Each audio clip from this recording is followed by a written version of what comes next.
3 ways that you use your brain. This is really important, and that's why I have it here at the end. I want you to remember this. So, your brain can be used in a brain boosting way, in a brain draining way, and it's essential for brain recovery in a brain neutral way. So, brain boosting. Brain boosting is anything that when you're on purpose, it makes your brain feel good. It gets dopamine going, it gets serotonin flowing, it gets oxytocin flowing, it gets all the positive neurotransmitters, that neurochemical cocktail that gets your brain into flow of calm focus. It gets the electrical energy in the right spot.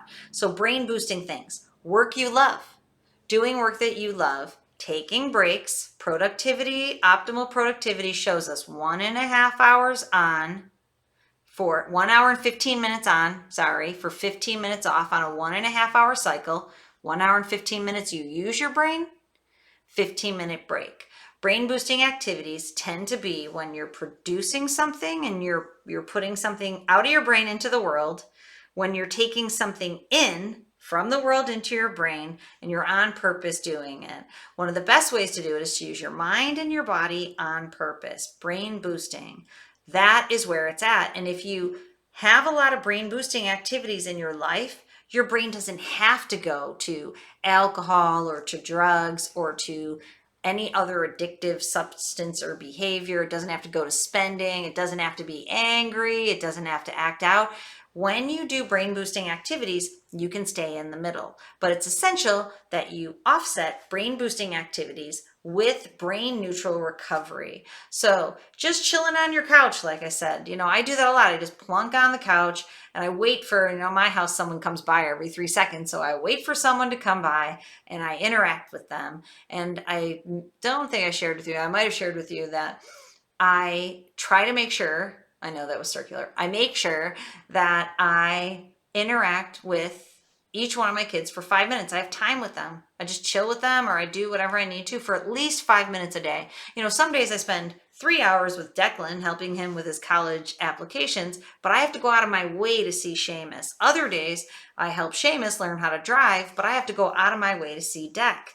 So I built this in a long time ago that I make sure I see each one of my kids for at least 5 minutes a day so that I have healthy interaction with them.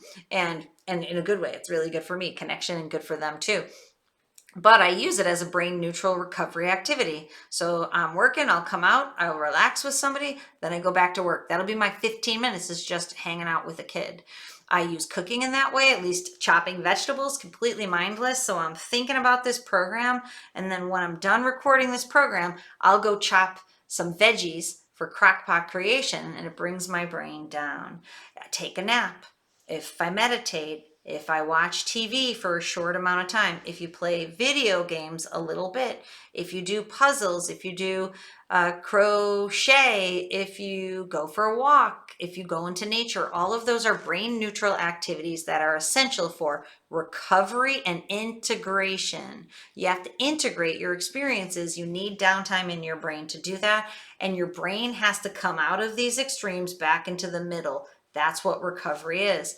1 hour and 15 minutes on, 15 minutes off. Really beautiful. Okay, now what's brain draining?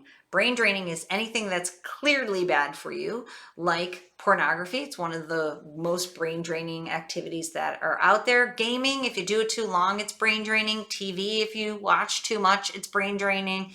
Alcohol's brain draining. Gossiping's brain draining.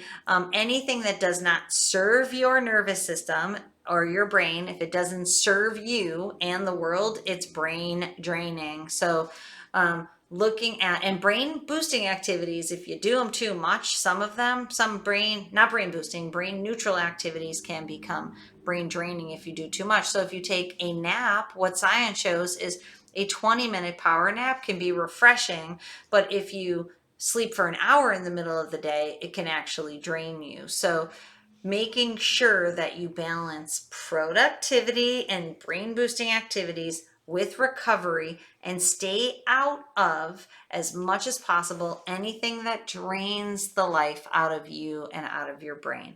That's how you can stay in an optimal mode, in an optimal lifestyle, using these routines that we're talking about so that you can feel good and strong and confident as you move through not only this life situation, but life itself so that you can thrive.